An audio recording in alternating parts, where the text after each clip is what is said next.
明琴，来这么早？汪老师，我正好有东西要给你看呢。什么东西？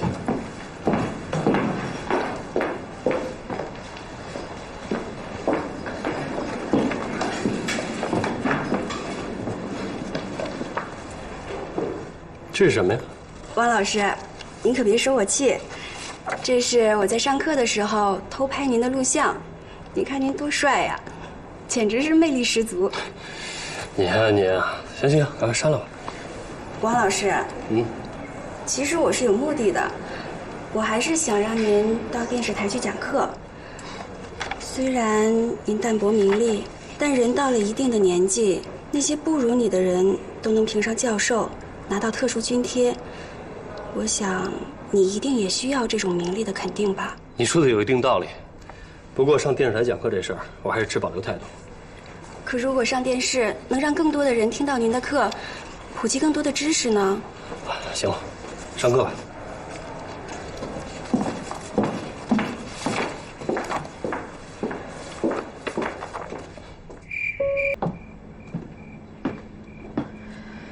战争的号角又吹响了。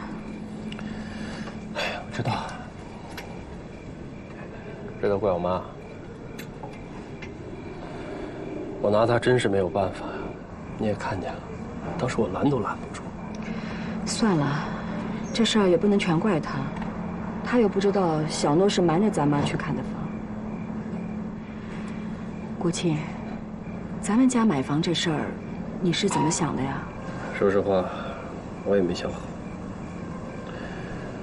咱们俩这些年的积蓄也就50多万，加上我妈给的也就60多万，住房、金贷，最多也80万，顶天150万。按现在这种房价，也就买个一居室，这还得留出装修的钱。是啊，现在的房价实在是太高了。要不，咱们买得远一点儿。公积金、商贷混在一起，或许可以再多贷一点，至少买个2居的吧。这万一以后有了孩子，也能住得宽敞些。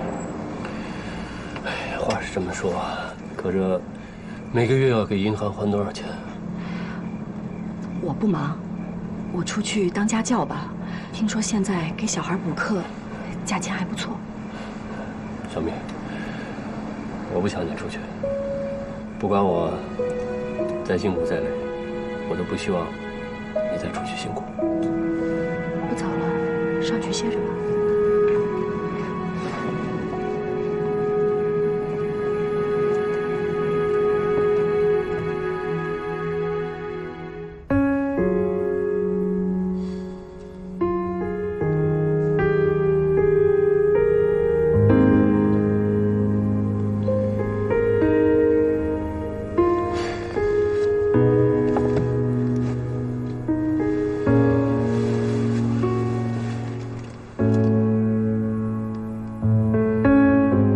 宁心你好，上次所说电视台一事，不知能否一试？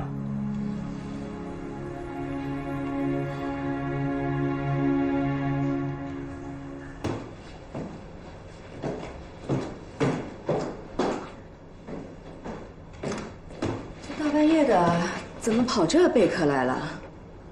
啊，你睡觉轻，我怕吵着你。这么晚了还不睡，想什么呢？我在想，干脆我明天去把衣服退了吧。衣服还是别退了，这万一退不掉，多丢人呢。刚才我看了一眼，挺好的，品味什么时候提高了呀？嗨，什么品味？我不过就是想换换风格。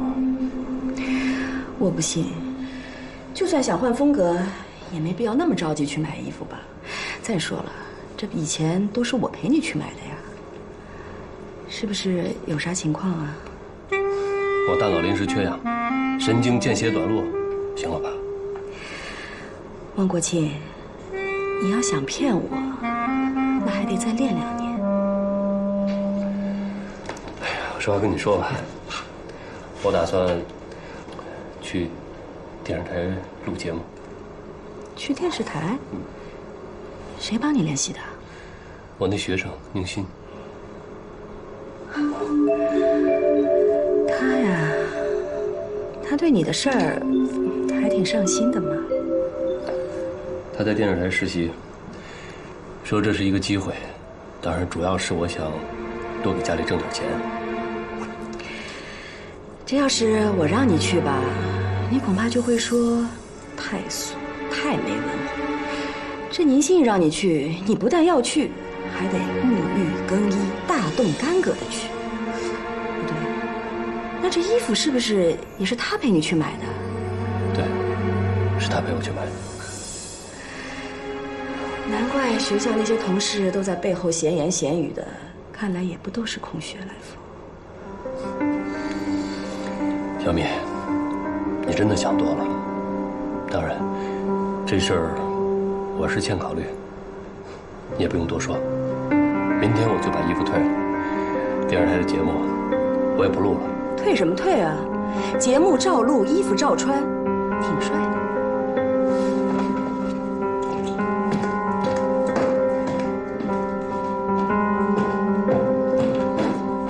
老子最大的特点就是用他温婉的方式，为我们解释宇宙苍茫，什么是人法地，地法天，天法道，道法自然。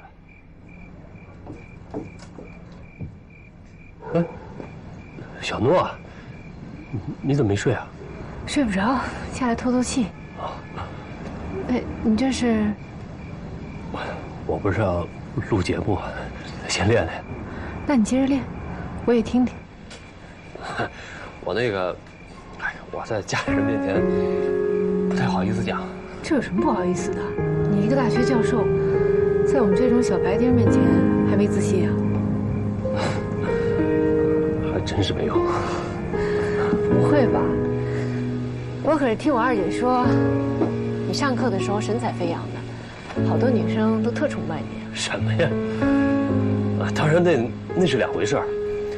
在教室里讲，我觉得这是我的职业；在电视上讲，老觉得挺奇怪的，有点难以启齿的感觉，像是在卖知识、做买卖一样。姐夫，你可真是个文人。其实电视上讲课也是劳动啊，你拿的钱就是劳动所得。你可以自我催眠一下，抱着提高中国劳动人民的审美意志站在舞台上，那才是宣扬文化的大舞台。你这么想？嗯，好像有一定道理。我还真没这么想过。